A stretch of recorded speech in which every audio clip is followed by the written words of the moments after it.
и про любовь.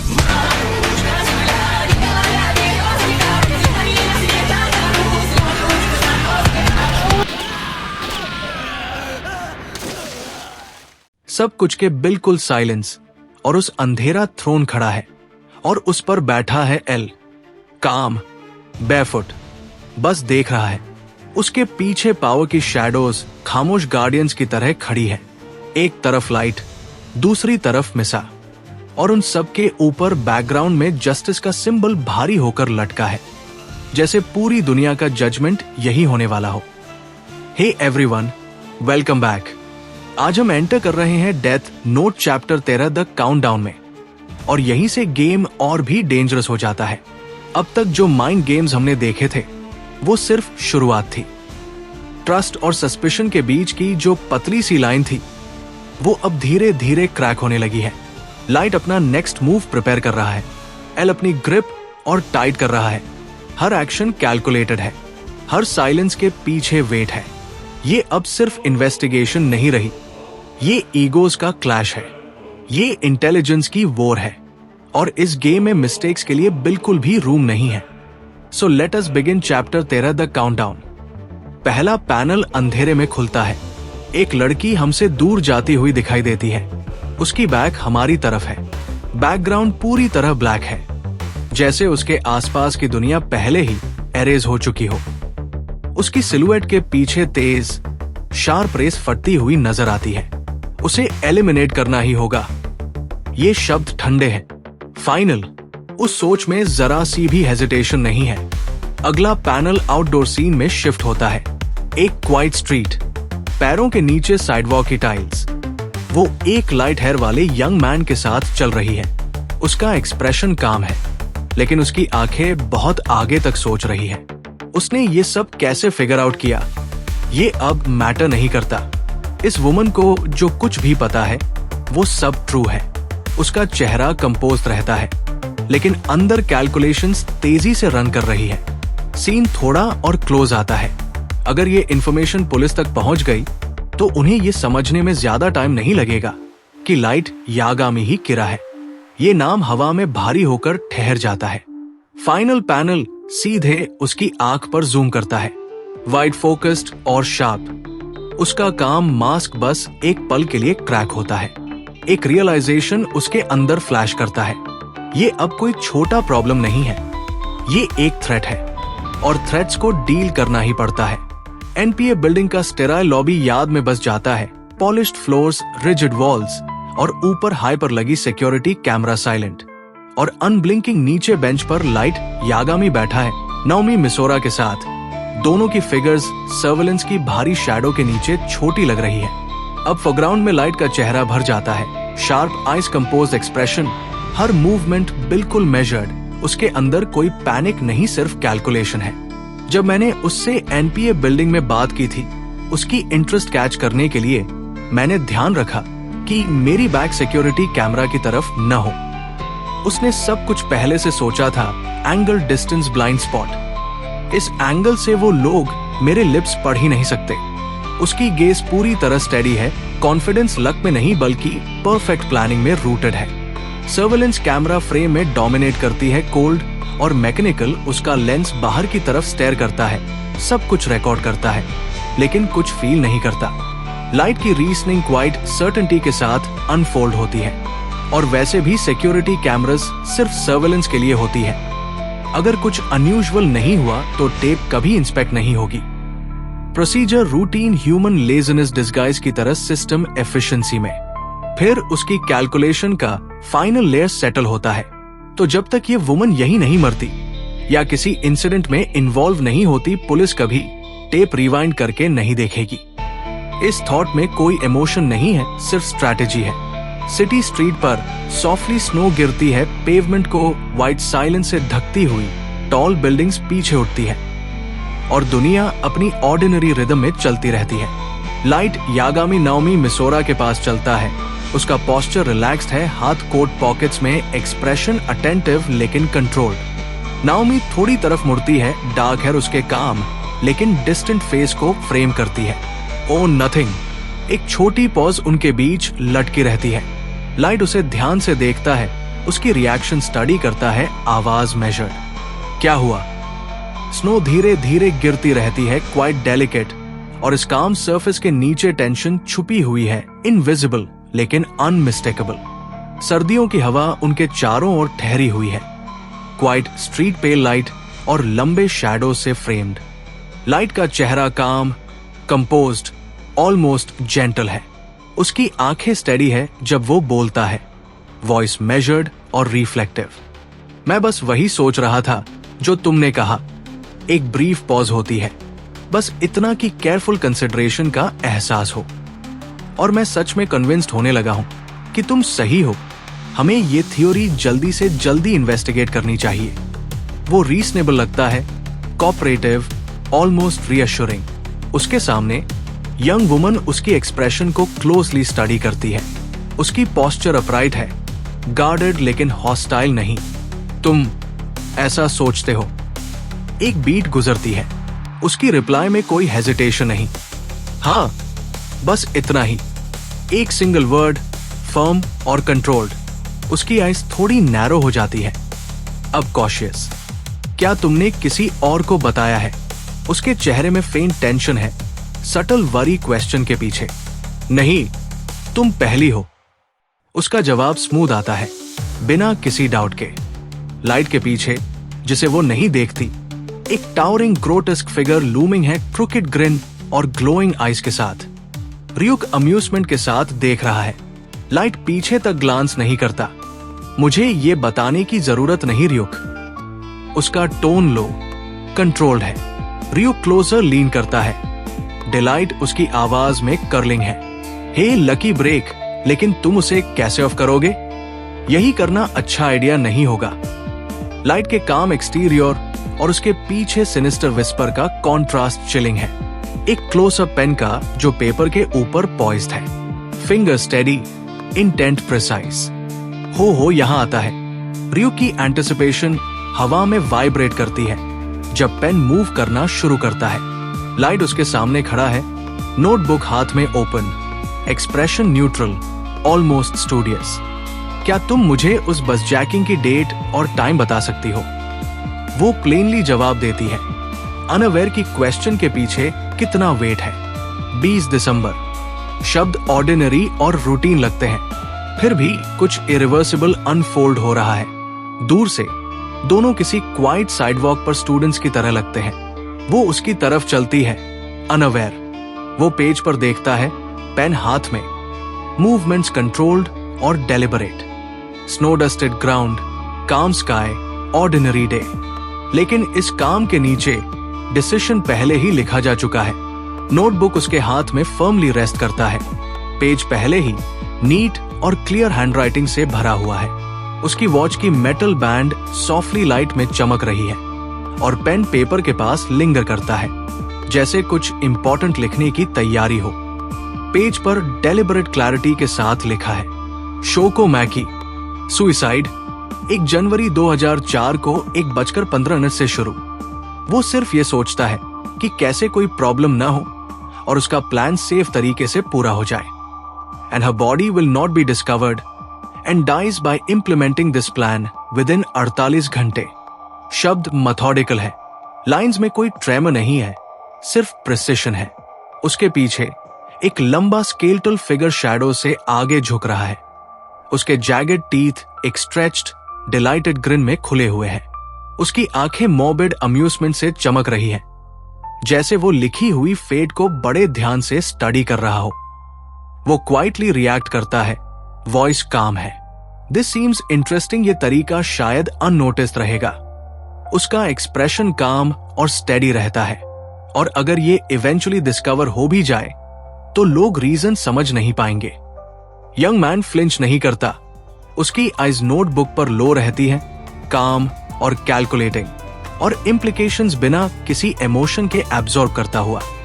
फिर left panel से उसकी वॉइस कंपोज आती है, दैट्स मोर देन यूजुअल रियुक, व्हाट्स सो फनी। उसका एक्सप्रेशन स्टेडी, एनालिटिकल और स्लाइटली क्यूरियस है। उसके पीछे फिगर डार्कनेस में लिंगर करता है, क्वाइटली अम्यूज्ड, जबकि जो कुछ अभी लिखा गया है उसका क्वाइट वेट रूम में सेटल हो जाता है। ठंडी हवा में दोनों बाहर खड़े हैं। विंटर की हल्की फीकी रोशनी कंक्रीट और पीछे खड़ी बिल्डिंग पर फैल रही है। वो उसकी तरफ मुड़ी हुई है। उसकी ब्लैक जैकेट पर लाइट की सॉफ्ट रिफ्लेक्शन पड़ रही है। उसकी पोस्चर गार्डेड है, लेकिन बात सिंसियर लग रही है। वो बिना रुके बिल्कुल काम टोन में जवाब देता है, thank you. If you like, I tell the task force what you just told me. दोनों के बीच एक छोटा सा पॉज लटक जाता है। स्पीच बबल में बस खामोशी। कभी कभी साइलेंस वर्ड से ज्यादा भारी होता है। अब उसका क्लोजअप। उसकी आंखें हल्की सी नीचे झुकती है, अंदर कॉन्फ्लिक्ट है, लेकिन डिसीजन क्लियर है। वो केयरफुली बोलती है, जैसे हर वर्ड सोचकर चुन रही हो। I can't believe nobody would return to the task force office all day, and I really would prefer to tell them myself. उसकी सॉफ्ट एक्सप्रेशन के पीछे एक स्ट्रॉन्ग फर्मनेस छुपी है। And now that you say you agree, the sooner the better. अब ये सिर्फ suggestion नहीं है, ये फाइनल डिसीजन जैसा लगता है, प्रैक्टिकल, अर्जेंट। अब दोनों साथ साथ चल रहे हैं। पीछे बिल्डिंग स्ट्रेच हो रही है, जैसे सीन लंबा खिंच रहा हो। वो शांत स्वर में जवाब देता है, यस ऑफ कोर्स। वो हल्का सा सिर मोड़कर कहती है, but thank you for offering. Polite है, लेकिन इमोशनल डिस्टेंस साफ महसूस होती है। कदम साथ चल रहे हैं, पर सोच अलग अलग दिशा में। उसका क्लोजअप, उसकी आंखों में सा बदलाव आता है। बाहर से काम, अंदर से फोकस्ड। एक धीमी सी थॉट सरफेस होती है। 10 more seconds। उसके चेहरे पर सॉफ्टनेस है, लेकिन उस सॉफ्टनेस के नीचे प्योर कैलकुलेशन छिपी हुई है। अब वो फ्रेम में अकेली है, हाथ जैकेट की पॉकेट्स में, बिल्कुल अनअवेयर। उसकी इंटरनल वॉइस सुनाई देती है, I'd love to see how this woman decides to kill herself but। Sentence अधूरा सा हवा में ठहर जाता है। Now that she suddenly popped UP, I have other things I need to take care of। Atmosphere अचानक टाइट हो जाता है। डिस्टेंस इंटेंशनल लगती है, जैसे सब कुछ पहले से प्लान्ड हो। उसका शार्प क्लोजअप, होठों के कोने पर हल्की कंट्रोल्ड स्माइल, आंखें स्टेडी, बिल्कुल सर्टन। एक छोटा सा बॉक्स समय दिखाता है। वहां अभी 1:15 हुए हैं, और फिर बिना किसी हिचकिचाहट के, go meet your maker lady. उसके चेहरे पर कोई बदलाव नहीं आता। विंटर की हवा पहले से ज्यादा ठंडी महसूस होने लगती है। वो दोनों सड़क के किनारे चुपचाप चल रहे हैं। शहर अपने सामान्य ढंग से आगे बढ़ रहा है, जैसे दुनिया में कुछ भी गलत नहीं है। दे विल कैच किरा, वोंट दे?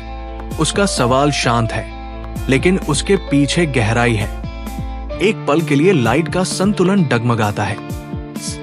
वो तुरंत खुद को संभालता है। या उसकी आवाज सामान्य लगती है, लगभग भरोसा दिलाने वाली, लेकिन भीतर कुछ हल्का सा बदल रहा है। वो अपनी घड़ी की तरफ देखता है। टिक टिक अब उसके दिमाग में और तेज सुनाई देने लगती है। What's going on? उसकी भौहों के बीच हल्की सी रेखा उभरती है। पहले ही 1:17 हो चुके हैं। समय निकल चुका है। अब तक सब हो जाना चाहिए था। नाओमी उसके चेहरे में आए इस छोटे से बदलाव को महसूस करती है। वे चलते रहते हैं, लेकिन हर कदम के साथ उनके बीच की खामोशी और भारी होती जाती है। लाइट के चेहरे पर पसीने की एक पतली बूंद उतरती है। That's weird. Why isn't this woman taking off? सब कुछ सटीक होना था, नियंत्रित, तुरंत। उसके दिमाग में नियम एक बार फिर बिल्कुल साफ शब्दों में गूंजते हैं। Writing suicide as the cause of death is enough. I've already tested that with prisoners. I just wrote suicide and they hanged themselves right on the DOT. उसने ये पहले आजमाया था। हर बार नतीजा बिल्कुल वैसा ही आया। And the details are totally within reasonable bounds. I've proved that lots of times. So why? तर्क में कोई कमी नहीं है। फिर भी कुछ नहीं हो रहा। पहली बार उसकी परफेक्ट योजना डगमगाती हुई महसूस होती है। हल्की ठंडी हवा के बीच 2 परछाइयां सड़क पर साथ साथ चल रही है। कदमों की धीमी आहट उस सन्नाटे को चीरती है। लाइट उसके बगल में चल रहा है। उसके चेहरे पर शांति नहीं, बल्कि गहरी गणना की छाया है। गाल पर पसीने की एक बूंद फिसलती है और उसके मन में एक बेचैन सवाल उभरता है। वाई? उसकी आंखें सख्त हो जाती है। जहां पहले विश्वास था, अब वहां डाउट पनप रहा है। Why isn't 80 happening the way I wrote 80? दोनों आगे बढ़ते रहते हैं। उनके बीच की हवा भारी है, अनकही बातों से भरी हुई। कदमों की सामान्य लय के पीछे कुछ गड़बड़ है, हल्की लेकिन डराने वाली। इंसानी आंखों से परे अंधेरे में चमकती आंखें मनोरंजन से उन्हें देख रही हैं। ओह! लाइट की आवाज धीमी पड़ती है, संयमित मगर संदेह से भरी। रियुक। शिनिगामी की मुस्कान फैल जाती है, नुकीले दांत चमकते हैं और उसके कंधे अजीब खुशी से हिलते हैं। वो हंसी लाइट की यादों में गूंजती है, बेचैन करने वाली, अपनी जगह से हटकर। Come to think of it, जब मैंने उसका नाम लिखा था तब भी वो लाइक क्रेजी हंस रहा था। लाइट की आंखें और सिकुड़ जाती है, एहसास धीरे धीरे आकार लेने लगता है। वो हंसी यूं ही नहीं थी, वो बेवजह नहीं थी। And not just when I wrote her name. उसके विचार और तेज हो जाते हैं, हर छोटी बात को बारीकी से परखते हुए। जब उसने मुझे अपना नाम बताया था तब भी उसके लाफ करने के तरीके में कुछ स्ट्रेंज था। उसकी आंख का क्लोजअप जैसे उसके भीतर के बदलाव को उजागर कर देता है, भ्रम से शक तक और शक से खुलासे की दहलीज तक। उसके नाम में ऐसा क्या फनी था? सवाल ठंडी हवा में अधूरा लटका रह जाता है, जवाब अब भी दूर है और तनाव धीरे धीरे और कसता जा रहा है। अचानक उसके दिमाग में जैसे क्लैरिटी चमकती है, शक का धुंधला पर्दा हट जाता है और लाइट की आंखें हल्की सी फैल जाती है। सच अपनी जगह पर परफेक्टली फिट हो जाता है। ये एक एलियाज है। झटका जोर से लगता है, उसका जबड़ा कस जाता है। सारे पीसेस अब धीरे धीरे अलाइन होने लगते हैं। यही होगा। उसकी नजर और शार्प हो जाती है, दिमाग ठंडे प्रेसाइज लॉजिक से हर बात जोड़ रहा है। रयू की आंखें उस औरत का रियल नेम देख सकती है, इसलिए वो हंस रहा था। उसे वो डरावनी ग्रिन याद आती है, चमकती हुई आंखें, वो अजीब सा ट्विस्टेड अम्यूजमेंट। वो हंसी रैंडम नहीं थी, उसे सच पता था। वो शुरू से ही बेहद कॉशियस रही है। उसका शांत चेहरा दिमाग में उभरता है, हमेशा केयरफुल, हमेशा गार्डेड, एक कदम पीछे रहकर सोचने वाली। उसने शुरू से कोई रिस्क नहीं लिया। अचानक एक आईडी कार्ड की इमेज सामने आती है। Investigation, FBI। अब सब क्लियर है। रूथलेस लॉजिक के साथ सारे डॉट्स कनेक्ट हो जाते हैं। बिल्कुल, उसे यकीन है कि रे मारा गया क्योंकि उसने अपना आईडी दिखाया था। लाइट की आंखें फिर सिकुड़ती है। फ्रस्ट्रेशन की जगह अब डिटर्मिनेशन ले लेता है, इसलिए वो अपनी आइडेंटिटी सीक्रेट रख रही है। हवा जैसे भारी हो जाती है, उसके थॉट्स बिना रुके घूम रहे हैं। लेकिन प्रॉब्लम अभी भी सामने खड़ी है। चडैम, अब उसका रियल नेम कैसे पता करूं जब उसने मुझे फेक नाम दिया है? लाइट के दिमाग में कैलकुलेशन की एक डार्क वेव ठंडी और तुरंत फैल जाती है। मैं उससे एक बार पहले ही पूछ चुका हूं, दोबारा नहीं पूछ सकता। उसका चेहरा कंपोज्ड रहता है, लेकिन उसकी स्टेडी नजरों के पीछे टेंशन अपनी पकड़ और कस लेती है। ऐसा करने से उसे सिर्फ सस्पिशन होगा, और फिर मुझे कैसे पता हो सकता है कि जो नाम उसने पहले दिया था वो फेक था? हर ऑप्शन एक ट्रैप जैसा लग रहा है। एक गलत कदम और सब कोलैप्स कोलैप्स हो जाएगा। वो उसके साथ चलते हुए थोड़ा धीमी हो जाती है। उसकी आवाज शांत है, लगभग कैजुअल। मुझे लगता है मैं वापस चली जाऊं, अब तक वहां कोई आ गया होगा। लाइट उसकी तरफ मुड़ता है, हल्का सा चौंक जाता है। क्या? एक पल के लिए उनके बीच साइलेंस खिंच जाता है। चक्रैप। उसका जबड़ा लगभग महसूस न होने जितना कस जाता है। अगर मैं उसे रोकने की कोशिश करूं तो वो वियर्ड लगेगा। वो अपने चेहरे के भाव नरम करता है, अंदर उठते तूफान को मास्क करते हुए। तुम सही कह रही हो, उम्मीद है ऐसा ही हो। हल्का सा पॉज आता है। हाँ, वे फिर से चलने लगते हैं, लेकिन हवा बदल चुकी है। अब उनके बीच की दूरी ज्यादा शार्प और खतरनाक महसूस होती है। अंदर उसके थॉट्स उसकी पकड़ से भी तेज घूमने लगते हैं। ओ डैम, मैंने उससे वादा किया था कि अगर मेरे पिता का कॉल आया तो मैं उसे उनसे बात करने दूंगा। उसकी जेब में रखा फ्लिप फोन अचानक पहले से ज्यादा हैवी लगने लगता है। अगर फोन बज गया तो सब खत्म हो जाएगा। मैं क्या करूं? उसकी पल्स तेज हो जाती है। मुझे क्या हो गया है? मैं पैनिक कर रहा हूं।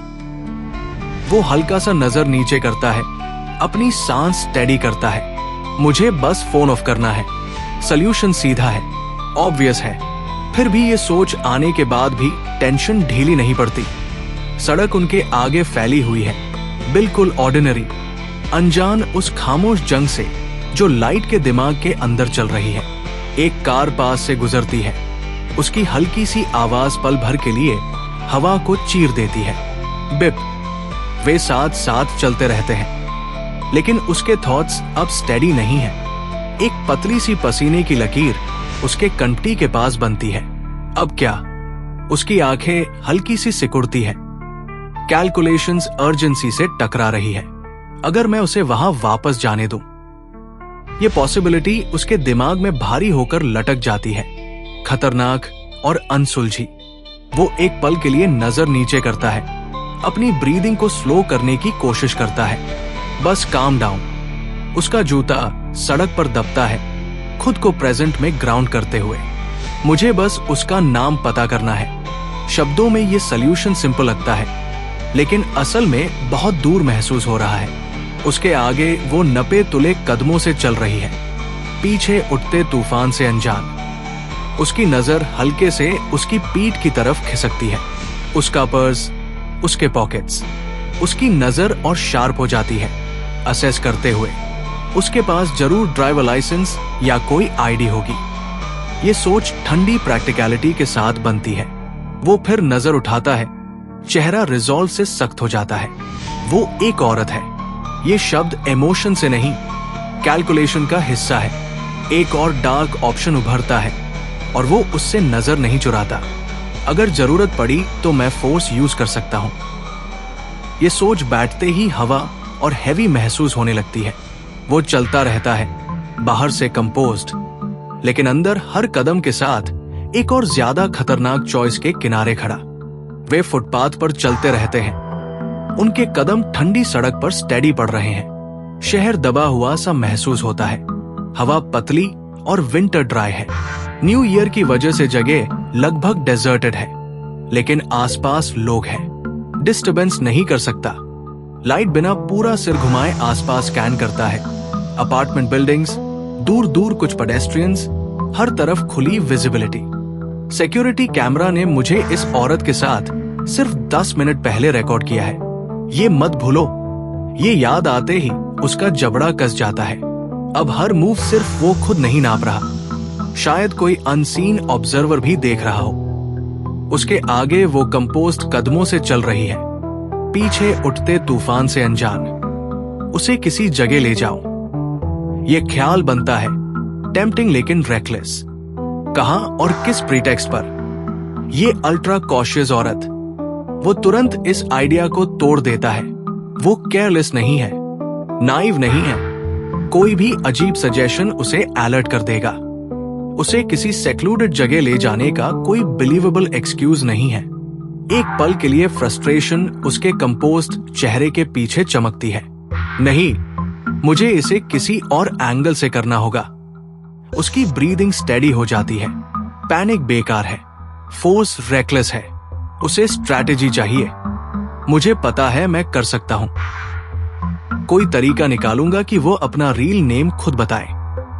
कॉन्फिडेंस लौट आता है। घमंड नहीं, बल्कि अपनी इंटेलेक्ट पर ठंडा भरोसा। हमेशा कोई सल्यूशन होता है, होना ही चाहिए।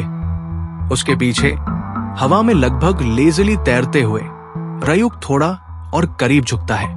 उसकी पीली आंखें अम्यूजमेंट से चमक रही है। अरे लाइट, हम वो आइडियल कभी भी कर सकते हैं। तुम्हें पता है, लाइट बाहर से रिएक्ट नहीं करता, लेकिन ये ऑफर उसके दिमाग में भारी होकर गिरता है। ये कॉन्टैक्ट लेंसेज पहनने जैसा है। बस कुछ सेकंड्स लगेंगे।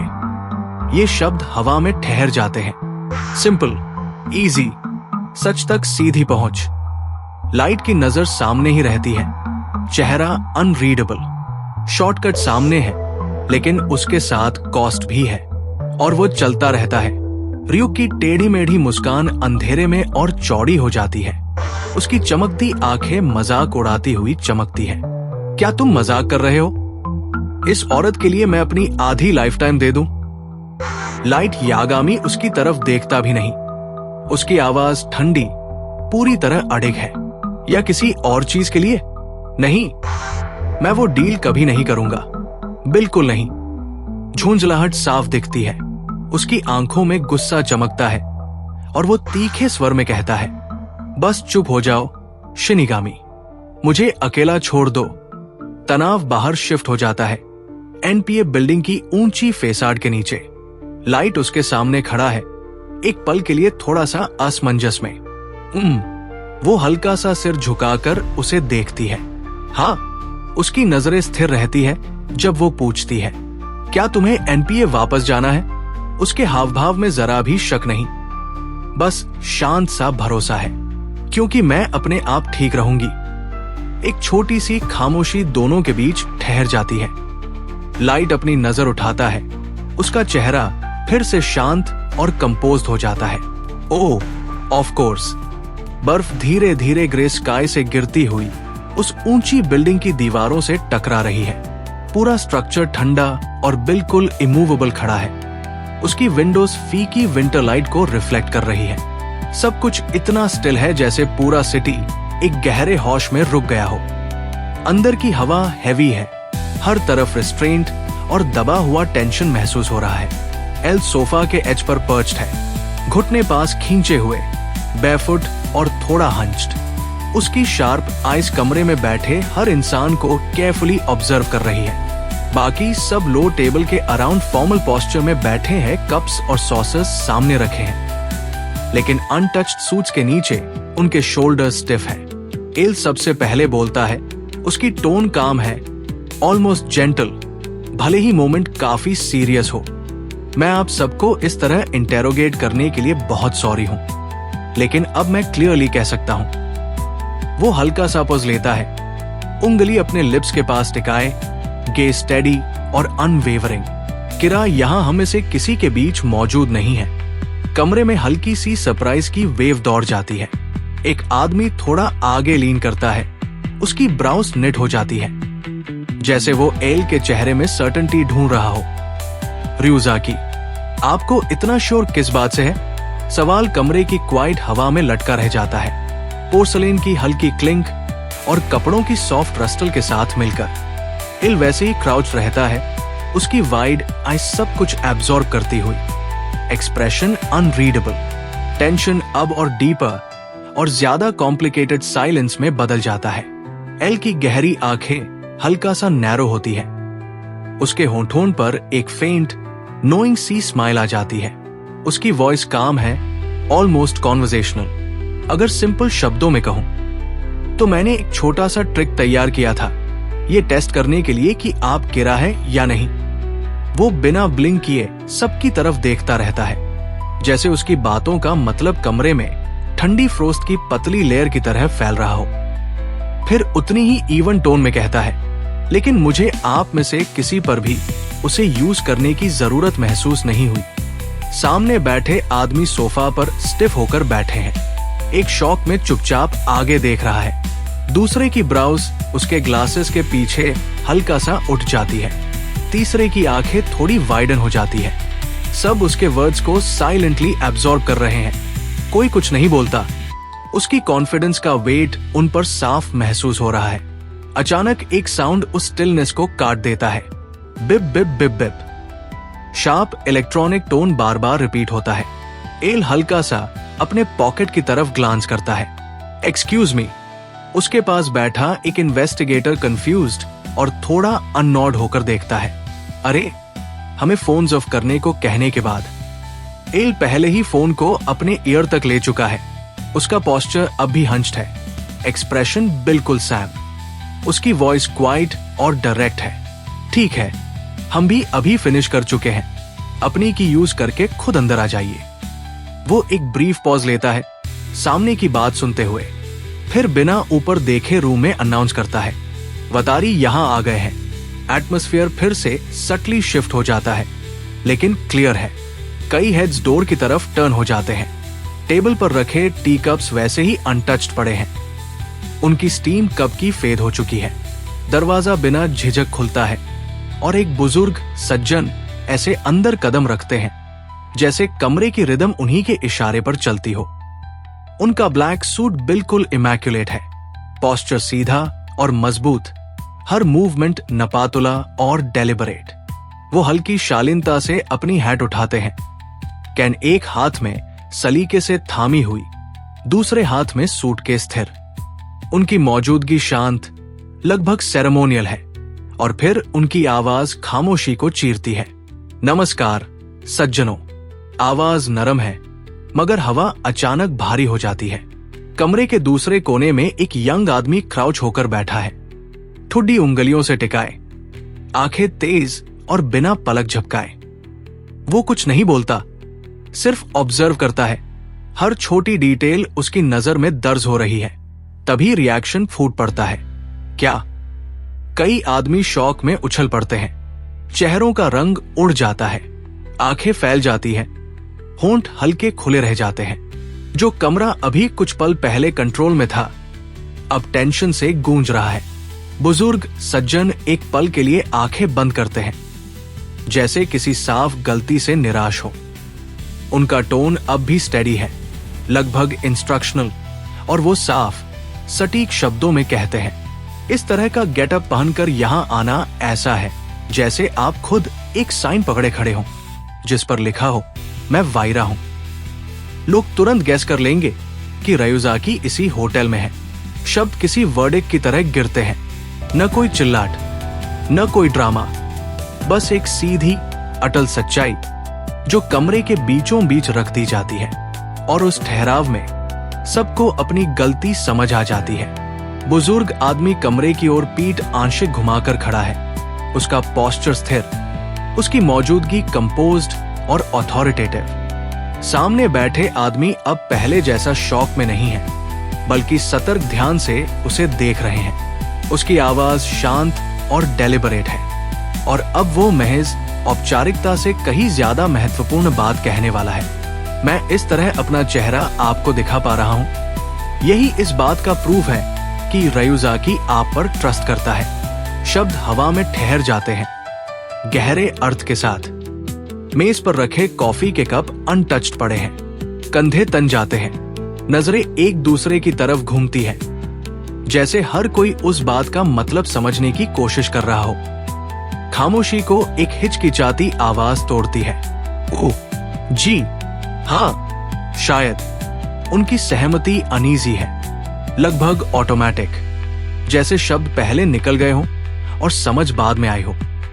बिना किसी सेरेमनी के बुजुर्ग आदमी हल्का सा झुकता है और मेटल केस उस यंग आदमी के सामने रख देता है जो काउच पर नीचे बैठा है। उसके हर मूवमेंट प्रेसाइज और कंट्रोल्ड है। वो केस को सावधानी से खोलता है। रयुजाकी, जो आपने मांगा था, मैं वो लेकर आया हूं। अंदर डार्क वेलवेट लाइनिंग के बीच सलीके से रखे हुए पॉलिश्ड बैजेस चमक रहे हैं, हर एक बिल्कुल आइडेंटिकल, ऑफिशियल और अनमिस्टेकेबल। क्या आप इन्हें डिस्ट्रीब्यूट कर देंगे? काउच पर झुका हुआ यंग आदमी, जिसकी आंखें तेज और बेचैन है, कि इसके अंदर देखता रहता है। वो चुप है, जेस्चर को एब्जॉर्ब कर रहा है, उसकी जरूरत को कैलकुलेट कर रहा है। फिर साफ और प्रैक्टिकल घोषणा होती है, ये आपके नए आईडीज है। एक पल के लिए कोई कुछ नहीं बोलता। बैजेस पर पड़ती रोशनी उन्हें अथॉरिटी का प्रतीक बना देती है, जो अब सीक्रेसी में सौंपे जा रहे हैं। फिर रिएक्शन फूट पड़ता है। नए आईडीज। चेहरे फिर से फीके पड़ जाते हैं, आंखें चौड़ी हो जाती है। सस्पिशन से रियलाइजेशन तक का बदलाव तुरंत है। ये कोई साधारण प्रिकॉशन नहीं है, ये किसी गहरी और ज्यादा डेंजरस तैयारी की शुरुआत है। और उसके बाद की खामोशी में उनकी नई रोल्स का भार साफ महसूस होने लगता है। बैज को स्थिर उंगलियों के बीच उठाकर देखा जाता है। उसकी पॉलिश्ड सतह कमरे की तनी हुई खामोशी को रिफ्लेक्ट कर रही है। फोटोग्राफ और टाइटल बिल्कुल ऑफिशियल, प्रेसाइज और कन्विंसिंग लगते हैं, लेकिन एल की शांत आवाज उस इल्यूजन को तुरंत हटा देती है। नाम भी बोगस है और रैंक भी। कैप्टन शुदो असाही नाम की ये पहचान बस एक बनाया हुआ शील्ड है, सच से दूर, सिर्फ सुरक्षा के लिए। पास ही एजावा और मात्सुदा अपने हाथों में पकड़े आइडेंटिफिकेशन कार्ड्स को घूर रहे हैं। उनके चेहरों पर सख्ती आ जाती है, जैसे सच्चाई धीरे धीरे भीतर बैठ रही हो। Fake IDs. मात्सुदा के मुंह से ये शब्द डिसबिलीफ और बेचैनी के साथ निकलते हैं। एल अब भी काउच पर क्राउच करके बैठा है, घुटने पास खींचे हुए, पोर्सलेन कप उंगलियों में हल्के से थामा हुआ। वो नपे तुले अंदाज में कॉफी की एक सिप लेता है। उसकी डार्क आंखें फोकस्ड और बिना पलक झपकाए सामने देख रही है। उसका टोन शांत और एनालिटिकल है, जैसे कोई सिंपल इक्वेशन समझा रहा हो। किरा को मर्डर करने के लिए नाम और चेहरा दोनों जानना जरूरी है। वो कप थोड़ा नीचे करता है, नजर और तेज हो जाती है। हाँ, हम अपनी लाइव्स रिस्क कर रहे हैं, लेकिन उसे काम आसान क्यों बनाए? ये एक ऑब्वियस कदम है, कोई उसे बीच में नहीं टोकता। उसकी लॉजिक सीधी है, सख्त और प्रैक्टिकल।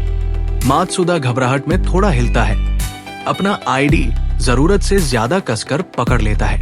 हाँ, लेकिन कॉप्स का फॉल्स आईडीज इस्तेमाल करना मुझे समझ नहीं आ रहा। उसकी हिचक हवा में ठहर जाती है। विरोध नहीं, बस अंदरूनी कॉन्फ्लिक्ट। सालों की ट्रेनिंग इस डिसेप्शन के खिलाफ खड़ी है। एजावा अपने ग्लासेस ठीक करता है, जबड़ा सख्त हो जाता है। नहीं, अगर किरा को लोगों के नाम जानने पड़ते हैं, तो ये आईडीज हमारी लाइव्स बचा सकते हैं। कमरा और शांत हो जाता है। नैतिक असहजता धीरे धीरे सर्वाइवल इंस्टिंक्ट के आगे झुकने लगती है। सोइचिरो यागामी अपने हाथ में पकड़े बैज को ध्यान से देखते हैं। उनका चेहरा कंपोज्ड है, लेकिन जिम्मेदारी साफ झलकती है। हमें अपनी रील आईडीज की जगह इन्हें इस्तेमाल करना चाहिए। एक छोटा सा पॉज आता है, फिर सहमति, स्थिर और पक्की। मैं सहमत हूं। मैं भी। एक एक करके डाउट की जगह डिटर्मिनेशन ले लेती है। ये फॉल्स नाम अब अपमान जैसे नहीं लगते। एल की कैलकुलेटेड जंग में ये प्रोटेक्शन है, और इस बैटल में प्रोटेक्शन का मतलब है लाइफ। पतली खामोश धारियों में स्नो गिर रही है, जब लाइट यागामी काले कपड़ों में सजी उस महिला के साथ चल रहा है। उसका चेहरा पूरी तरह कंपोज्ड है, लेकिन भीतर उसके विचार तेजी से चल रहे हैं। फेक नाम, और जब उसने बताया तो बिल्कुल कूल थी। वो आंख के कोने से उसे देखता है, न कोई हेजिटेशन, न पोस्चर में हल्की सी घबराहट। उसने एलियास बिना किसी गलती के दिया था। वो उसकी ओर मुड़ती है, आवाज विनम्र और शांत। आपकी मदद के लिए धन्यवाद। लाइट तुरंत जवाब देता है, उसका टोन मेजर्ड और विनम्र। आपकी वजह से अब मुझे यकीन हो गया है कि मैं सही ट्रैक पर हूं। उसके चेहरे पर शक की जरा सी भी झलक नहीं है। वो तुरंत कहती है, स्टेडी स्वर में, ऐसी कोई बात नहीं। स्ट्रीट लाइट्स की हल्की रोशनी के नीचे वे चलते रहते हैं। गिरती हुई स्नो उनके कदमों की आवाज को नरम कर देती है। उनके पीछे रयुक लंबा और मनोरंजित सा चलता है, जिसे लाइट के अलावा कोई नहीं देख सकता।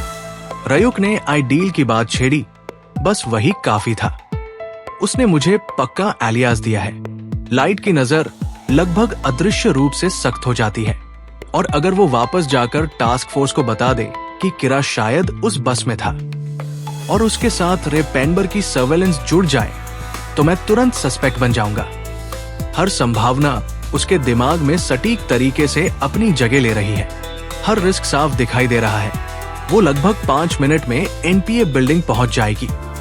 उसके विचार और तेज हो जाते हैं, मगर चेहरा अब भी शांत है। सोचो, 5 मिनट में उसका असली नाम कैसे पता करूं? रात कोई जवाब नहीं देती। बस समय का दबाव है, जो हर सेकंड के साथ और करीब आता जा रहा है।